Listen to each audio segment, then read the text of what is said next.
Whoops. Hello. It's Friday.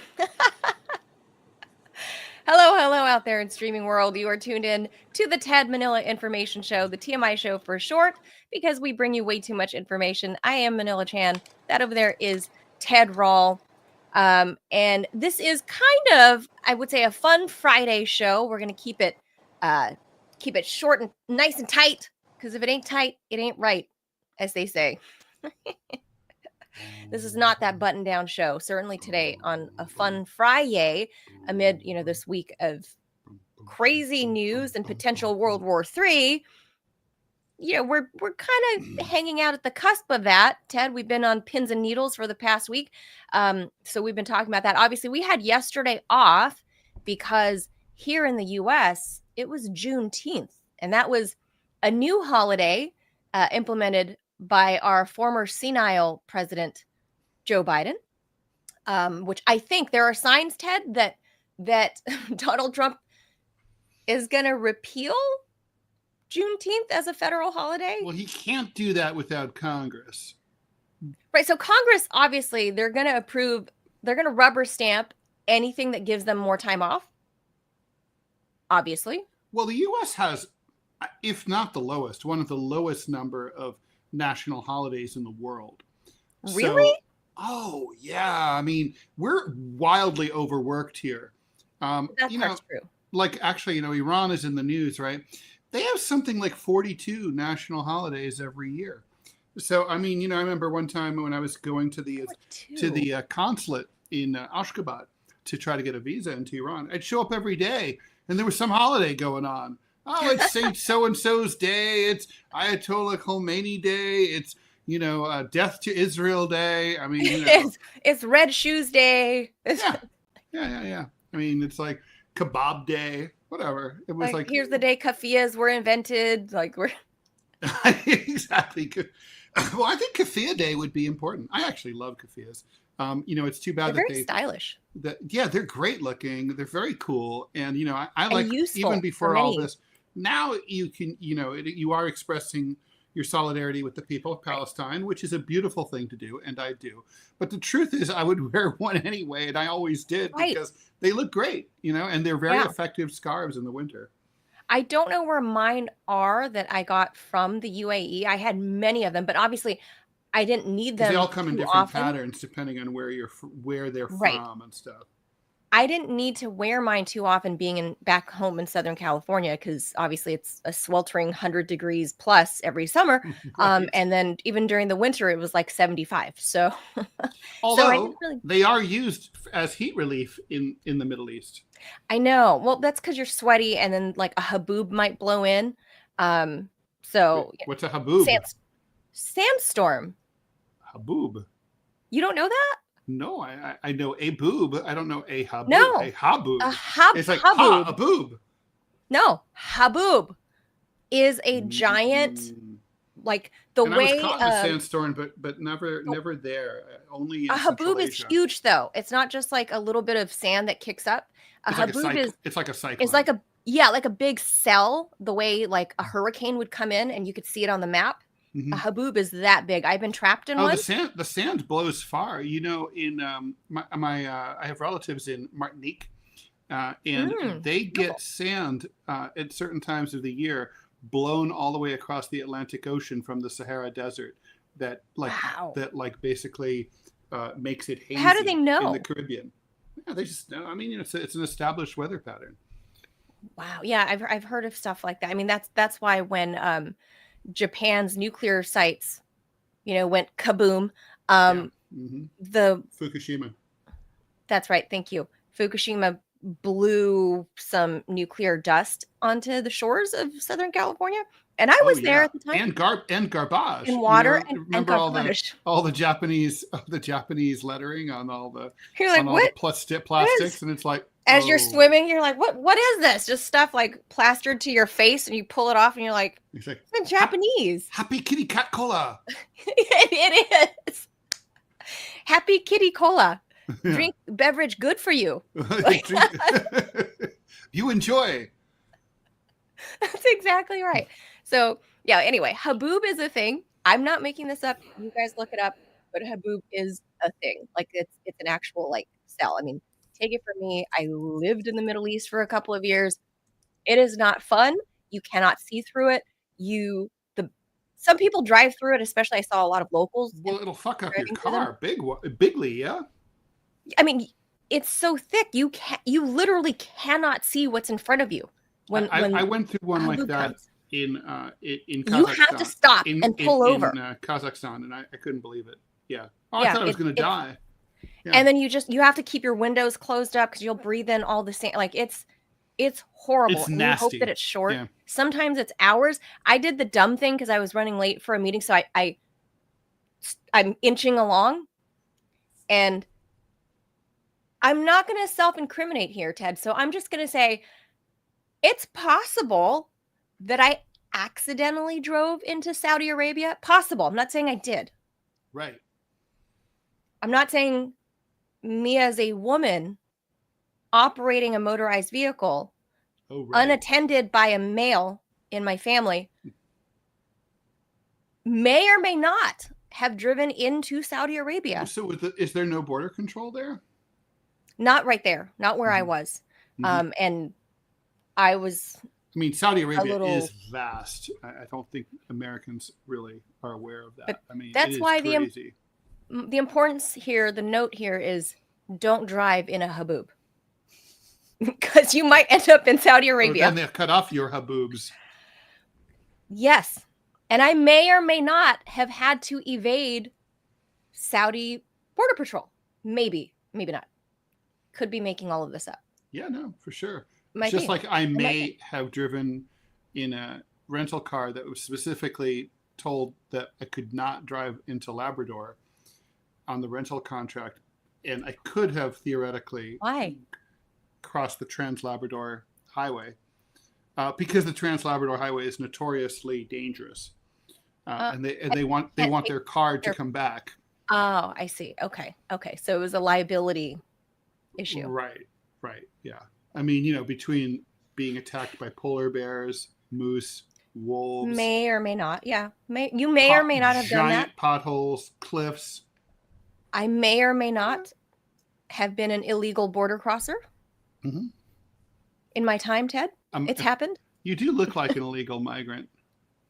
I might have been an illegal migrant. By the way, I came up with this idea yesterday. I don't know if you saw if you saw it on my socials. I think this is my public service announcement. If you're here illegally in the United States, I know how you can stay safe from ICE goons. Dress like an ICE goon.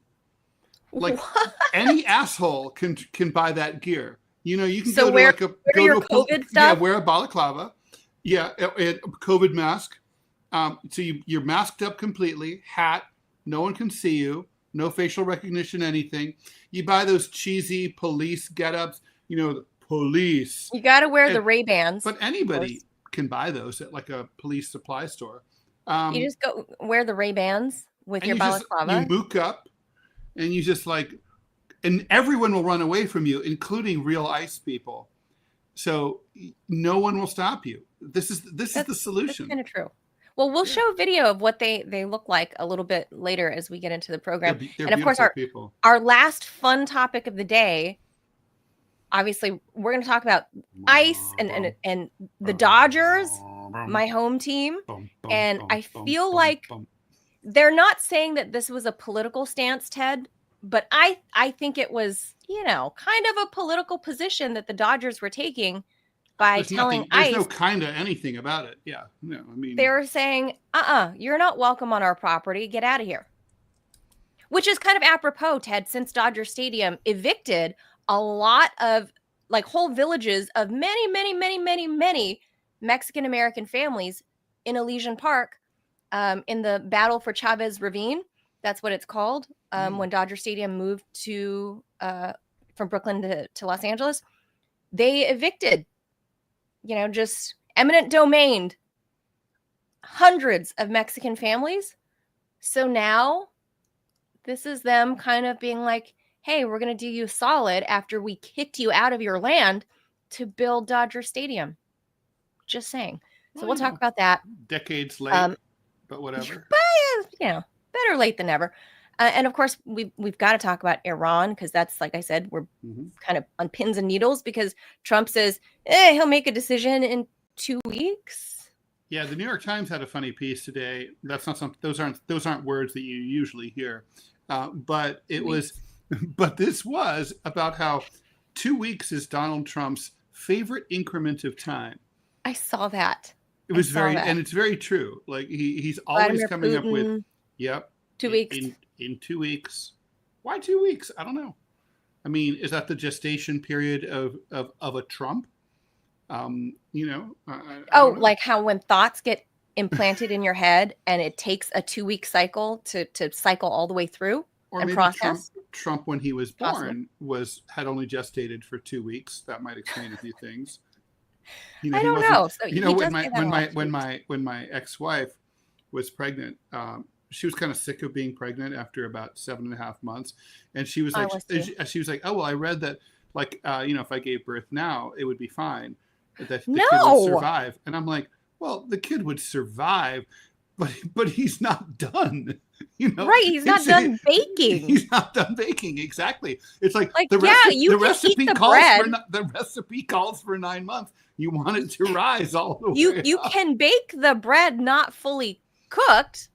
She wanted to get a C-section because she was like, I'm done. We're done here. Oh, I was over. As a sexist dog and a sexist pig, I refused to go along with that or to allow it. Well, I understood the ramifications. So even though I was like, oh my God, get this kid out of me because I'm small and I had the biggest belly and I was all belly. I mean, like my center of gravity was horrible. You had a son. The cliche is that lore is that like the bump sticks out forward if it's a boy and it's down if it's a girl. Were you forward? You're wider. So from the back and you can I don't go know if back that's science or not, but that's what they say. Well, no, but that's the wives' tale. So it seems to be true though, right?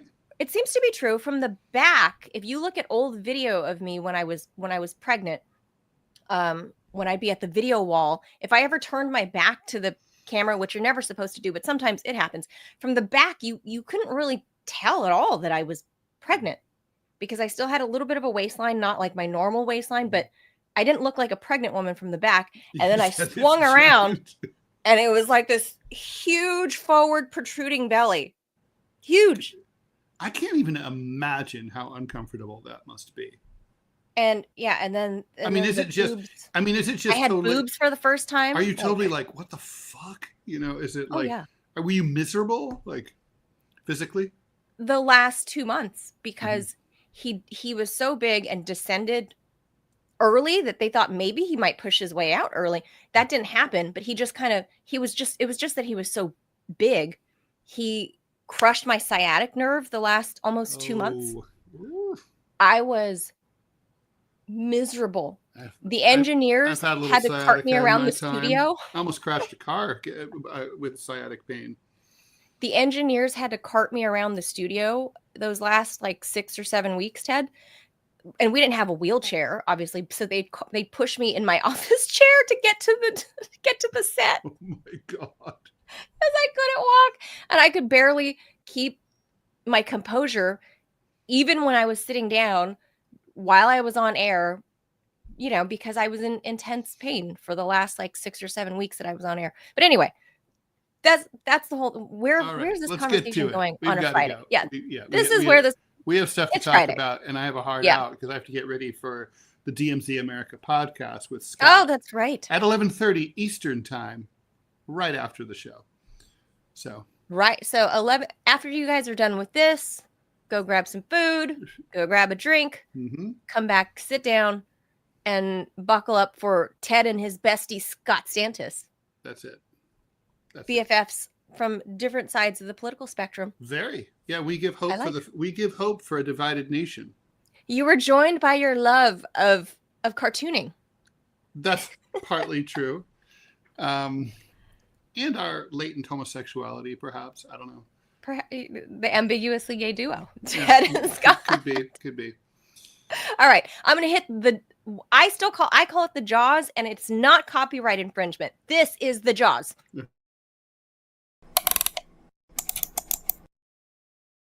So as discussed, Trump is going to make his decision within 2 weeks about whether or not to bomb the crap out of Iran. That, according to Press Secretary Karoline Leavitt. She read a statement from Trump, and Leavitt said this. Let's hear it directly from the press secretary. All right, let's hear it. Let's pause that and listen to Caroline Leavitt. Oh, Caroline. Sweet Caroline. That's right. But I think she spells it. She spells it wrong, with the K. Well, I guess she doesn't, unless she decided to change it, but her parents spelled it wrong. Yeah. Regarding the ongoing situation in Iran, I know there has been a lot of speculation amongst all of you in the media regarding the president's decision-making and whether or not the United States will be directly involved. In light of that news, I have a message directly from the president, and I quote, "Based on the fact that there's a substantial chance of negotiations that may or may not take place with Iran in the near future, I will make my decision whether or not to go within the next 2 weeks." That's a quote directly from the president for all of you today. The president's top priority right now is ensuring that Iran cannot obtain a nuclear weapon and providing peace and stability in the Middle East. Regarding the ongoing situation. So she went from Iran to Iran. Yes. I was going to point that out. That's very odd. I mean, Iran's the correct word, the way to pronounce it. And Iran is what dumbasses say, basically. It's a neocon trope, I think. They say Iran. Well, Iran, Iraq. Yeah, that's true. And it's also a retard trope. So, they're into. It's also like the Democrat Party as opposed to the Democratic Party. Right. Yeah, but that's definitely on purpose. I don't know if the Iran. It's also retarded though. I don't know if it's on purpose. It's mega retarded. Yeah, well, there's more to the story. All right, indeed there is. So let's get to that. On Wednesday, when asked if the U.S. was moving closer, Trump said, "I may do it. I may not do it. Nobody knows what I'm going to do." I don't think he knows what he's going to do. I can tell you this. Iran's got a lot of trouble. Or maybe he said Iran. The U.S. government maintains that the fact that Iran has never been closer to obtaining a nuclear weapon, Levitt went on. She said that Trump is still being briefed by the National Security Council and is in constant communication with Benjamin Netanyahu, which is, by the way, never a good thing. I mean, I feel like, it's like in many ways, I used to have this old car. It was like a major money pit. It was a 1966 Plymouth Barracuda. And when I sold that car at a loss, my financial position improved dramatically simply by not owning a 1966 Plymouth Barracuda. Sure. I no longer had it constantly breaking down and having to be fixed. Similarly, because I don't know Benjamin Netanyahu and I don't speak to him, my IQ is improved just by not talking to Benjamin Netanyahu or listening to anything or he has to your say. knowledge of the Middle East or the world can be drastically improved by, and my assholery is reduced also. I mean, I can still be an asshole, but I'm not as much of an asshole that I would be if I talked to Benjamin Netanyahu. That's true. I mean, okay. I just want to, make clear, this is like my Surgeon General's warning day. Okay. The human rights activist news agency, HRANA, says that ever since Israel's initial missile attack against Iran, 639 Iranians have been killed, 1,329 injured. The same group says that 263 of those killed were civilians and 154 were military personnel. In Israel, 24 people have been killed so far by the Iranians, 838 injured. Ted, yes. What about the math isn't, now I'm not great at math, but 263 civilians, 154 military personnel. Who were the other people? They were randoms, randos.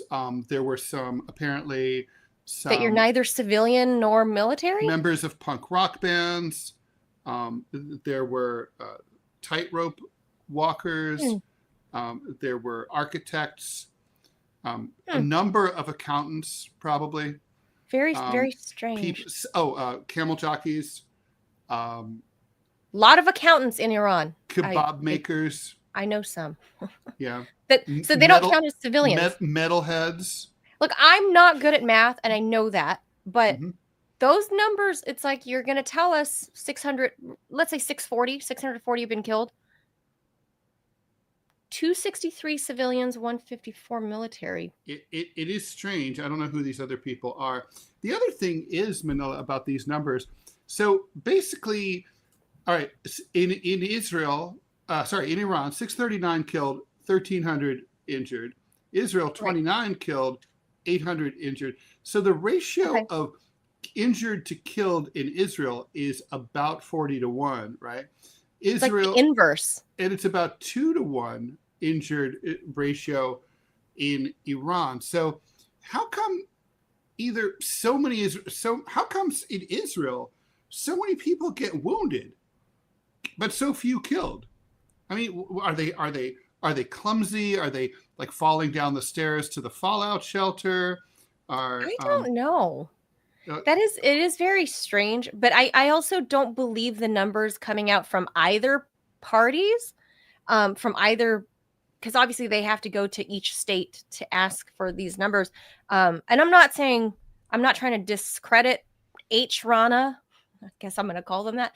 I'm not trying to discredit them. I'm not too familiar with their work, but I will say this much on the Israeli side is the numbers are getting so great that they cannot continue to perpetuate lies about, how the greatly exaggerated number as well, Ted. This is working in the other way. They greatly exaggerated the number of Israelis who were killed or captured or whatever on October 7th. Remember, beheaded babies and all of that fake noise.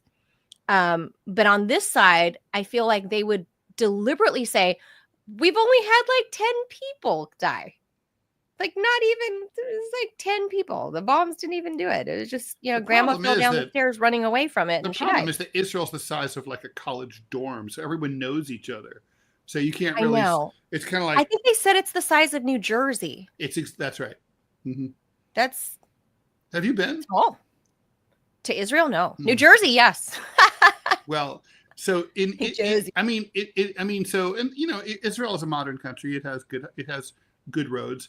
And I mean, it's weird when you visit because I'm always into renting cars, and when you drive around, it's like there's not anywhere I visit. I always drive, even in Afghanistan, even in India, which is terrifying, and Pakistan, Myanmar, you name it. But the point is that I just like to drive, and when there's and when you drive around Israel, it's very strange. You literally can get from one side of the country to the other in a few hours. It's like, wait, like north to south? Going all the way from the southern border with Egypt, all the way up to like Haifa.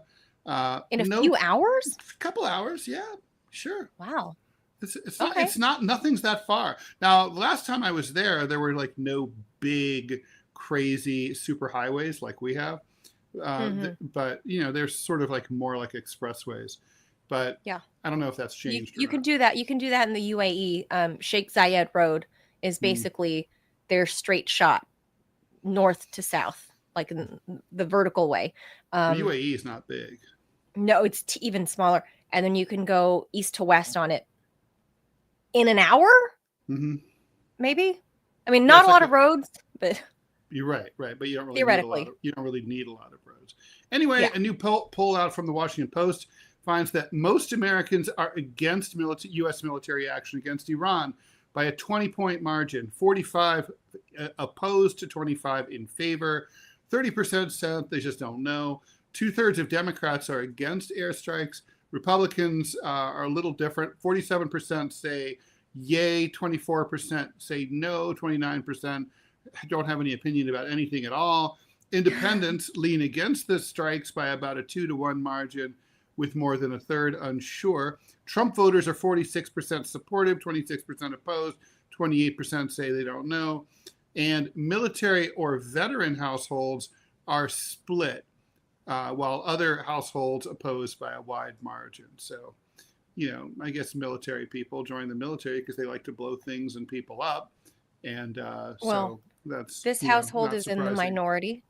This household is in the minority because we did vote for Trump, because he campaigned on one thing, this main thing about not going to wars and ending the big one that was, on my mind, the big one that's been ongoing for 3 years in Ukraine.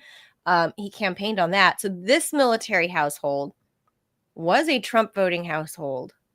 However, we're now dissenting on this action. We are part of the 26% of Trump voting families who oppose any action. But not that WAPO contacted us, but I didn't get a text message. So that's how they did this. The Washington Post conducted the poll by sending text messages to, I don't know, something like 1,124 or 25, some obscure number. And respondents replied that way. And had they reached us, I don't know. I think we're in that minority because, which is kind of shocking to me, Ted. I feel like more military families would oppose this, because why would you want your sons or daughters to go into this? Why? Like, most of the military families I know are not into this. So I don't know who Washington Post was contacting, but most of the military families I know are not about sending their sons and daughters into battle in Iran. Well, they probably wouldn't be going into battle, right? I mean, this is going to be an air war. Iran is massive. It's just impossible. Ted Cruz might not know, but there's 92 million people in Iran, and it's way too big to be occupied. I mean, look, the U.S. couldn't occupy Afghanistan or Iraq, which are much smaller countries. There's just no way that troops would be going. This will be like any U.S. personnel will either be there in a support capacity, like on aircraft carriers and stuff, or they're going to be, manning the planes that are dropping bombs. That would make their children. You could be. That would make their children official targets. If, like, for example, the USS Nimitz is on the way there, the carrier strike group, they're going there with, it's the big carrier, and then it comes with all these other smaller vessels, right? Because they're always flanked by smaller vessels. those are American young people on these vessels. And if the US even has the image, projects the image or the optics of getting officially involved when you're hanging out there at the Strait of Hormuz, where Houthi rebels, who, as we know, have connections to Iran, could potentially put people at risk. I mean, our friend Caleb Maupin was on an Iranian tanker vessel to go do a story somewhere. Maybe it was about that. I don't know. But I mean, he was taken not captive, but Houthi rebels did take over the boat, take over the vessel. And so he kind of lived through this. He wasn't, he didn't say anything that they treated him badly or anything, but he lived through it. But if the Houthis are already there monitoring the Strait of Hormuz, especially it's been heightened since October 7th in solidarity with Gaza, this just ramps it up another notch and puts U.S. military children, I'm at that age now that, right, like these boys and girls could be my kid. We don't want our children in the crosshairs over what? When Israel was the one who started the strikes. I mean, like, you're just hanging out, trying to avoid dog parks in Iran, because you hate dogs or whatever. And suddenly you're like, what the hell was that flew overhead? I would be at the dog park, but other people, I'm saying the average Iranian who's complaining. Most Iranians are good cat-loving people, as you know. That's kind of more true, yeah. But this is, you're like, what the hell flew overhead as you're hanging out at the dog park, before your dog gets banned because the Ayatollah says they're German-fested and disgusting and it disrupts your flow to speak to God. They do eat their own feces. Cats eat their own barf hairballs. I've seen it. Not good cats. I've seen it. Gross. But anyway, retarded cats. That's where we're at with the Middle East, and I think a lot of Americans are hesitant to approve another what would be mired in a forever war. The U.S. would be mired in another forever war because this is not. If we were in a tough spot with Iraq and Afghanistan forever and ever for 2 decades, if we got entangled in this, by the way, in a I'm country, looking at this picture of this missile, real country. So Manila, why is it so important to like trick out your missile? I mean, you're just shooting it somewhere to blow up. Oh, you're saying why does it have to look cool? The Iranian missiles, I didn't know that they were so decorative. That's the first time I didn't know. They're festooned with like the logo of the state, and they're red and they're yellow and black like a bumblebee. Oh, huh? Those are actually. Those are good. I mean, if you have to be blown up by a missile, you want to be blown up by a stylish missile. I don't know. I mean, I just wonder. Yeah. I didn't notice. What's the point? Now. I mean, the only decorations Americans put on their bombs are those of U.S. senators who sign like "fuck you, babies," death to babies in Palestine on those bombs. Or like, I hate the Ruskies, love Josh Shapiro. Mm-hmm. Or like Nikki Haley, like, damn Ruskies, love Nikki. Yep. It's true. All right, let's. I don't know. It's just. Let's move on. I should probably ask some. I probably should ask my dad about this. He might know the answer. What? Why their missiles are pretty? Yeah. Mm-hmm. Trump announced that he's given TikTok 90 more days to buy a non-Chinese buyer or get banned. I just signed the executive order extending the deadline for TikTok's closing for 90 days to September 17, 2025. He posted on Truth Social. This is the third time that they got a reprieve. A federal law on requiring a sale or ban on national security grounds was supposed to take effect on January 19th, 2025, right before Trump's inauguration. However, he delayed everything. And he said that he likes TikTok. I have a little warm spot in my heart for TikTok, he said. God, he's so weird. If it needs an extension, I would be willing to give it an extension, he said. We're grateful for Trump's leadership and its support in ensuring that TikTok continues to be available for more than 170 million American users. The platform said motivated by a belief in Washington that is apparently completely unsubstantiated, that TikTok is controlled by the Chinese government. The ban took effect, and one day before, of course, as we talked about, ByteDance, which is the owner, has not made any attempt to find a suitor. I have a lot of thoughts about this. Okay, so first of all, there's no, if the government has evidence that TikTok is up to no good, and I mean, I've tried to use TikTok, and it does it has some janky code that makes you feel like something's up. It doesn't behave like other apps. But that said, yeah, but there's no evidence, okay? If there's evidence, then I want to see it, and the government should tell the American people, specifically should warn users of TikTok. Look, this is what we know, and this is how we know it. Now, if there is no evidence, then this law is completely baseless and should never have been passed in the first place. But that's never stopped any lawmaker from agreeing to. But wait, there's more. But then there's the fact that, like, it is the law, and an executive order doesn't neutralize a law.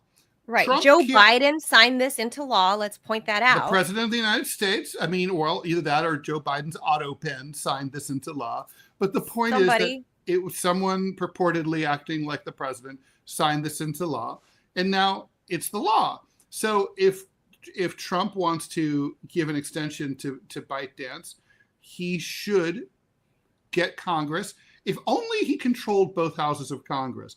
Why don't they just repeal the law or delay it or something? I mean, I don't get any of this.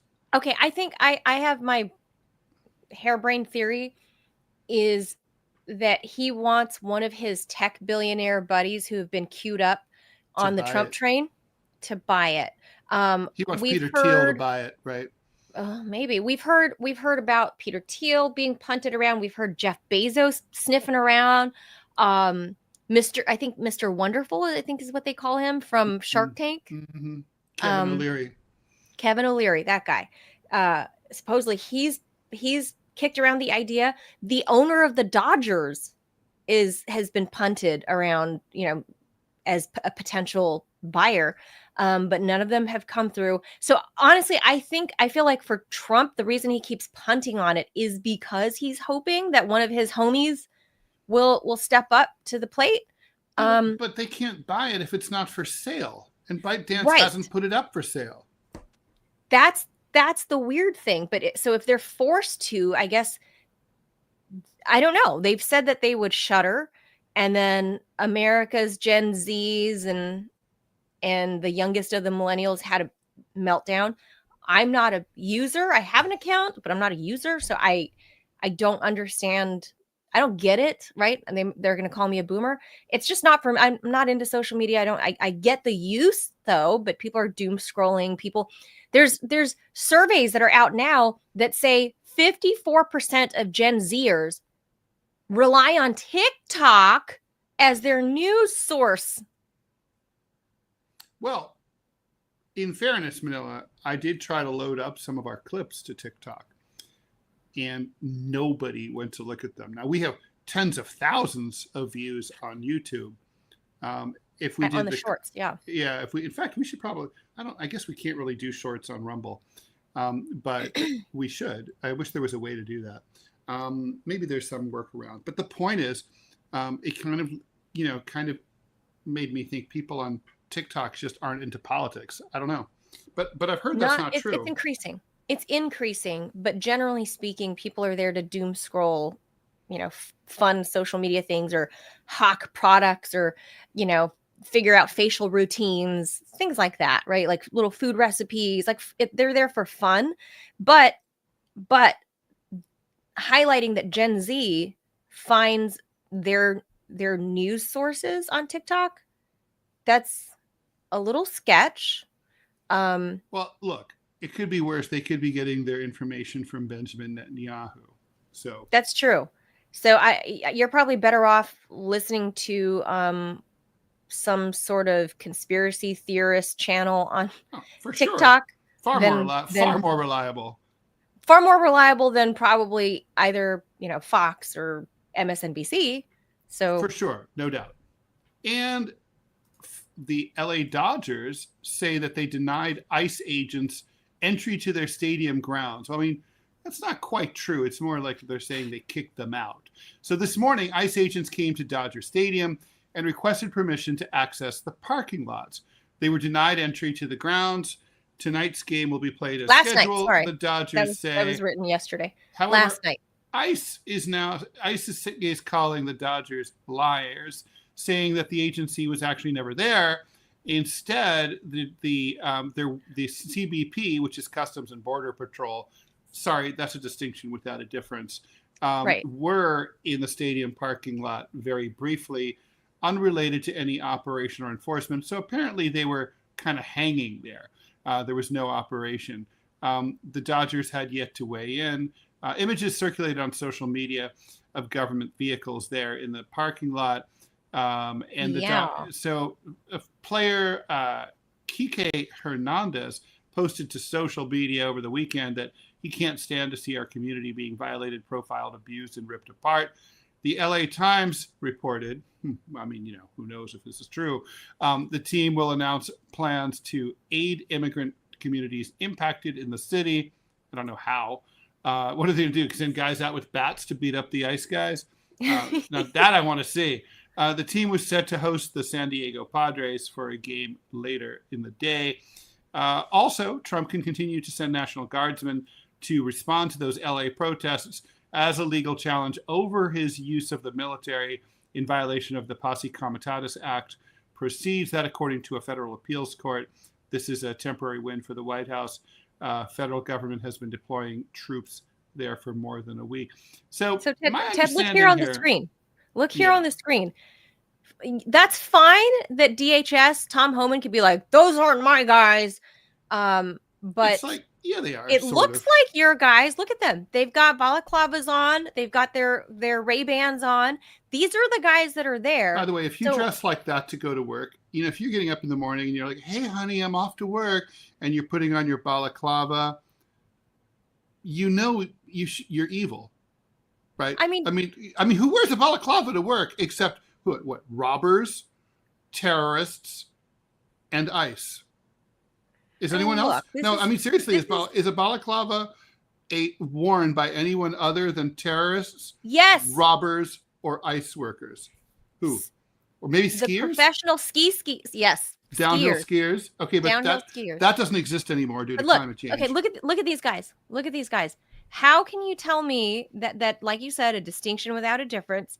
And the Dodgers, you know, they're trying not to take a political position on this. It's trespassing. I mean, that's private property, right? You're unwanted on Dodger property, so leave. Yeah. Why are you there? Like a scoundrel. Like leave. So they pulled out of the parking lot. So this is the behind this woman. What we're looking at here is they pull out of it's a windy, hilly area, and people don't realize how hilly Los Angeles is. I lived on the opposite hill, a part opposite of this.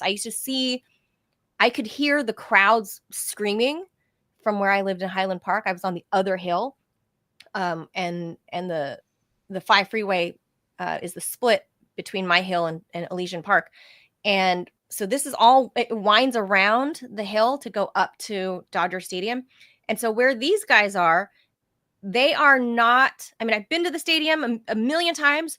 So these guys got kicked out of the park, right? Because they were apparently just hanging out in the parking lot, Ted, as all ICE or CBP do. Yeah. Dodger dogs are really delicious.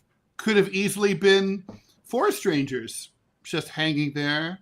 Ted, I'm just going to say, have you ever had a Dodger dog? No, I have not. Delicious. So maybe these guys were on their lunch break. I don't know. I can't presume to know. But either way, somebody alerted, you know, the groundskeepers at Dodger Stadium ahead of the game against the Padres. There's terror folks there.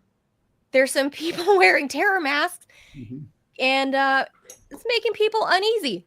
Can you tell them to leave? So security tells them to leave. And this is what we're looking at here. So they get sent out just under where the official property line is, where you see it says general parking and whatever. So I guess that's the official property line. So CBP just cruises down a few meters out of the parking lot into. Well, good. Get the fuck out. There. By the way, parenthetically, do you think it's possible that Tom Homan might be the ugliest human being in the United States? Just physically or facially. I mean, that is a bad face. That is a face that not even a retarded mother could love. I'm not that offended by his face, honestly. It's how he seems is really of course that's the problem, but is really, really ugly. The Victorians, the 19th century Victorians had this idea that largely discredited that ugly people had bad souls and were likelier to do bad things, and that like if you were a good person, you tended to be prettier. That's obviously we don't believe in that kind of thing now, but Tom Homan would kind of fit into that paradigm. Well, Chrissy Nome would be the opposite of that. Pretty lady, very pretty lady, really nice hair. Mean as shit. Bad Evil. person. Mm-hmm. And so this is what we're looking at. While by the way, didn't she swoon or pass out or something? Yes, she did. I don't know what happened, but I wonder if she got allergic to her own evil. She was here in DC, so when it happened, I don't know if she was. It's hard to breathe under all that cakey makeup. Maybe she was allergic. She smelt a Latino nearby, and she's allergic to them, so she passed out. Well, after one of them like purse snatched her at a restaurant. So I don't know. So that's what we're looking at there, and as you know, a federal judge. I don't know if you even got to did you get to that part where you got to the part where the federal judge handed Trump a win, saying that he can keep control of the California National Guard. I don't understand why, honestly, there's no chance that Trump is going to prevail on this. It's a clear violation of the plain language of the Posse Comitatus Act that has been a firmly established law in the United States for nearly 175 years. There is no way he's going to prevail. So I don't know why the court gave him, an injunction. It should have been like, yeah, you're going to lose. So no. I mean, this is a waste. It's stupid to let the government continue to do something that is plainly illegal, and unnecessary. There's just no reason for it at all. I'm just watching this tagger. There's so many great taggers and street artists in Los Angeles. It's I mean, I kind of love it. I don't like graffiti in general, but the ones that do like murals and stuff like that, what they can do with a spray can. Amazing. I may have done some New York City subway murals in the early 1980s. Murals are cool, but just writing your name is stupid. But anyway, that's what's happening in LA, and I know the Dodgers don't want to necessarily speak up. Because they want to remain apolitical, and as we've seen, if you get on Trump's bad side, they are he attacks you. They are obviously siding with the community, which is good to see. Well, they should. Finally, wait, before we get to our main topic, I gotta hit the Jaws. I gotta hit the Jaws. Just in case. Now, I want to put a preface out there to the YouTube censors. I am about to use trailers, official trailers, which by law we are permitted to use. So YouTube algorithms. In fact, these you're trailers, hearing me. The movie studios release them with a view. They want them to be used by everybody. They want trailers to be disseminated. Mm-hmm. So YouTube, I know your AI is listening to me right now. Understand that these are trailers and legally allowed to be disseminated on any platform. Mm-hmm. So with that, here's our Jaws.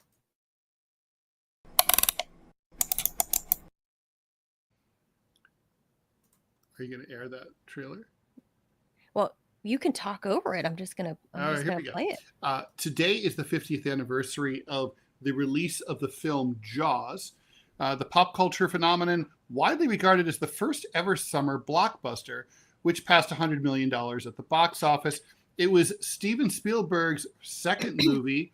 Wasn't his first like THX 1138, I think? Or is that? No, that's Lucas. I don't know. It's Luke. Yeah, that's Lucas. Sorry. Located on the fictional Amity Island and shot in Martha's Vineyard, the plot revolves around police chief Roy Scheider, researcher Richard Dreyfuss, and a grizzled sea captain, Robert Shaw, hunting I liked him. Oh, he's awesome. Hunting a bloody great white shark. The star was arguably Bruce, which was the nickname for each of 3 mechanical sharks, 25 feet long, 1,200 pounds, that kept malfunctioning during the shooting. In addition to the on-screen action, the theme, bum, bum, bum, bum, bum, bum, bum, bum, bum. Anyway, a 2-note score referred to as da-da became synonymous with imminent danger.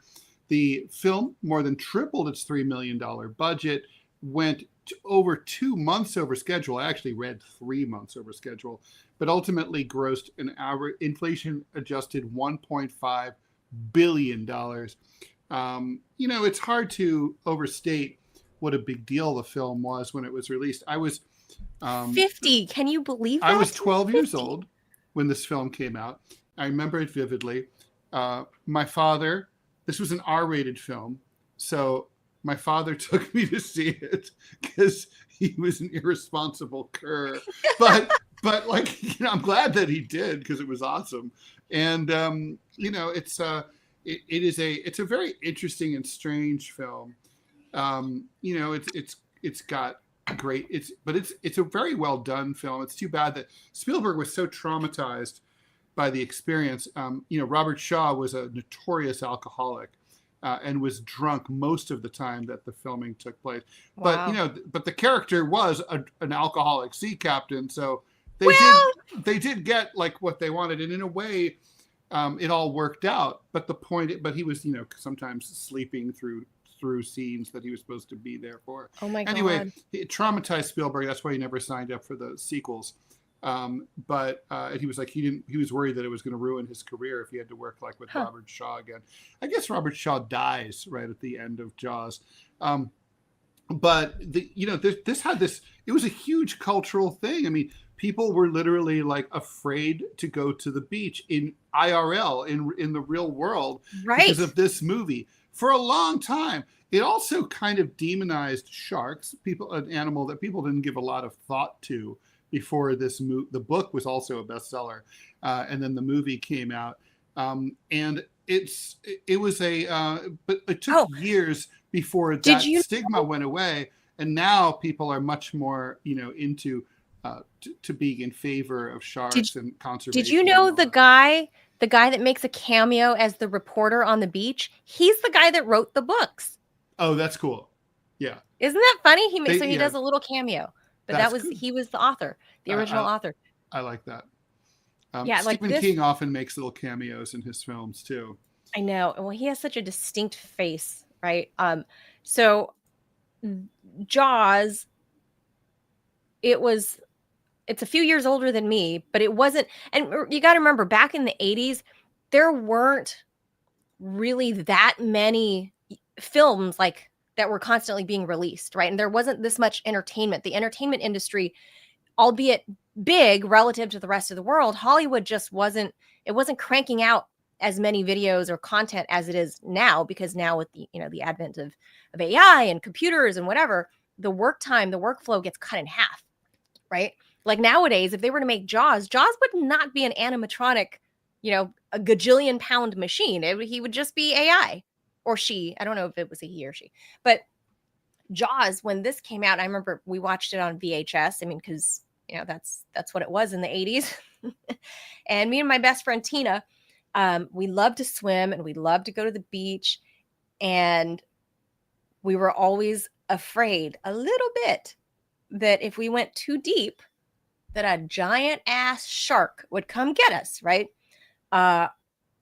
But of course, you know, we were kids and didn't know that they're not primarily, great white sharks are not hanging out in Huntington Beach, California. There's great white sharks at Huntington Beach. Absolutely. At Huntington there's great white sharks everywhere. I mean, I thought you like colder water, and that's why they're No, that's not true at all. No, they have massive ranges. They travel thousands of miles. There he is. There's the author. 1,000,000%. If you've been in the ocean, big ass sharks have seen you and wondered to themselves whether they should bite you. I mean, and that actually should make you feel better, because, you know, we're not their prey. It's usually an accident. Well, they make a mistake. Yeah, they make a mistake. You're surfing. You look like a seal from the. You're wearing, from if you're wearing the whole like skin suit, I knew someone makes who you look was the victim like of a great white shark attack at Muir Beach, north of San Francisco. That would go that with your happens cold there. water Yeah, theory. it's colder. But anyway, she was surfing, and she was suddenly found herself in the mouth of a great white shark moving at great speed. And oh my God. And suddenly, as she did the thing that the cliche, she punched it in the eye. She tumbled out into the ocean, and her intestines were out in the ocean, loose. Oh my God! And the other the other surfers brought her to shore. This was pre-cell phone. There was a payphone at the beach. Someone called 911. They sent a medevac helicopter across the bay from San Francisco General. They landed on the beach, and it was these badass former Vietnam medics who responded. Amazing. And they were used to seeing guts spilled. Yeah, and who also are just really amazing at their jobs. And so they said, "Listen, honey, it's 8 minutes back to San Francisco General, and you don't have 8 minutes. We have to do this right here and now." And so they sewed her up, nasty style, right on the spot, like with a needle and thread, no anesthesia. Dropped her on the helicopter. She said she looked out the window and she could see the Golden Gate Bridge, and she lost consciousness, and she assumed that she would never, she thought herself, that was the last thing she'd see. I'm dying. And then she woke up 3 days later, really surprised. She ended up going through about 20 or 30 operations ultimately to put Humpty Dumpty back together again. She had scars on scars on scars. She had the big giant shark mark like all the way around. Oh God, I would never want to go through it. What an amazing story. But she was one of the calmest people I've ever met. One time we were out for drinks and there was a fight, and I said, "Oh, you're very calm." And she's like, "Once you've been inside the mouth of a shark, it takes a lot to stir you up." And it was really also another shark story. Wait. No, we're going to run out of time. I want to hit the significance of this in the film industry, Ted, because it was the first of its kind in that we were seeing the star of a movie being a creature. I mean, yes, we know it's animatronic, but still, the idea is the star of the film are not the humans necessarily. Like the star here was highlighting this great white shark. I don't want to nitpick, but I do want to nitpick. It's like one of my things. How does that differentiate from all the monster movies of the 1950s and 60s, right? Like Them, which is about mutant ants, or Tarantula, which is about a giant spider. This did spawn all of these. Godzilla is the star of Godzilla. Right. This spawned like the whole like natural creatures. Like people are always afraid of aliens. People are always afraid of Godzilla or whatever. But this movie kind of spawned the whole, like when animals attack. And then all of these people, believe it or not, people were inspired to grow up to be marine biologists, and not in the George Costanza kind of a way on Seinfeld. Real people grew up to be marine biologists that are around your age that, went to go see this movie as kids. They were inspired by that. There are people that they've stated that they've never learned to swim or go into the ocean ever because of this movie. So it's like one far extreme to the other. Either you grow up to become a marine biologist, or you just never set foot in the fucking ocean because you're like, I'm gonna die. They're scarred by this movie. I'm closer to not going probably further than waist deep, but it doesn't a couple weeks ago. Do you ever watch any of those Shark Week shows? No, I do. Like a couple weeks ago, a little girl in Florida got her hand almost like severed. It happens all the time. Girl. And then honestly, there's amazing footage of like Daytona Beach and the helicopters going over, and people are waving hi to this helicopter, and the schools of sharks in like 3 feet of water going between them. And those are small. Obviously, those are smaller sharks. They're not Jaws, which is way exaggerated because great whites don't grow to be 25 feet. No, they don't. But however, you really don't want to encounter a 10 or a 12 footer either. No. So I try not to go. I don't You know. can see I them no in the longer go in Hamptons water. sometimes from the beach. Yeah, and they sometimes travel like in pairs or in Don't like pod. it. Nope. And you just see them go by and be like, "Oh, hello, boys." Hey. Oh no, I don't go deeper now. I don't go any deeper than where I can't see my feet anymore. Do you know about the Ganges sharks? So the Ganges River, right, which is filthy in India. Anyway, so they have sharks. There's these sharks that sharks are obviously saltwater creatures, the rivers are fresh water. Nevertheless, there's these famous sharks. There's fewer of them now, but they used to make their way up the Ganges River, sometimes only in a foot or two of water. So they're sticking half out of the water. They're like wriggling up, and I swear to God, they often would like jump. They would wait till someone walked close to the river and jumped out of the river and ate them. Oh my God. Well, look it up. Ganges River sharks. Jaws gave birth to film masterpieces such as Sharknado. I prefer Sharknado. Yes, the film aficionados say Sharknado. But yeah, this movie, I can't believe, 50 years old, and literally began the whole American trend of making a summer blockbuster. And having grown up in the Hollywood scene, like, you see all of these people getting more work in the film industry as they gear up for post-production to get movies out by the summer months, by Memorial Weekend. That's the goal. That was the goal back then. I don't know about now, because now it's just studios everywhere that do everything 24/7. So I don't know, but what a great movie. And today, I think they're calling this the official, like, is it the solstice or something? Why it's the kickoff of summer? Or today I don't know. I heard. Yeah, today is the summer solstice? Equinox. Something lunar. It's the first fucking day of summer. All right, let's keep it at that. So it's the perfect movie. I'm ready to show my kid, Ted. I'm gonna show him Jaws. Yeah, why not? He's 6. I'm a terrible parent. You are a terrible parent. But 6-year-olds have seen a lot worse. DMZ America podcast with me and Scott Stantis in 28 minutes. Here. Stay tuned. Everybody have a great weekend. I hope you survive World War III, because Cy Hirsch is reporting as of last night, saying that his sources say that a big strike of some sort, don't know if it's Israel or the US, a big surprise is coming to Iran this weekend. The reason you shouldn't really worry about that is because Cy Hirsch has always been right. So there's no really. Yeah. Oh shit. He did tell you the truth about My Lai or Nord Stream. Nord Stream. It just, he's old and delusional, Ted. Except for being right all the time. Yeah. Yeah. But even a completely well-working clock is right all day long. All right. But this is Cy Hirsch. So thanks for there you go, everybody. Thank you. Subscribe. Have a wonderful weekend. Do all of that. The subscribe. Oh, share. Ted, we're supposed to look on Rumble Studio if we're supposed to have a word from our sponsor. We don't want to. Gotta go. Well, you can stay on and do it. I gotta go though. Well, I can't. I don't run the Rumble Studio. So there you go. Oh, well, hold on. All right. Yeah, I can't. I don't have access to that. Let me see if we have that.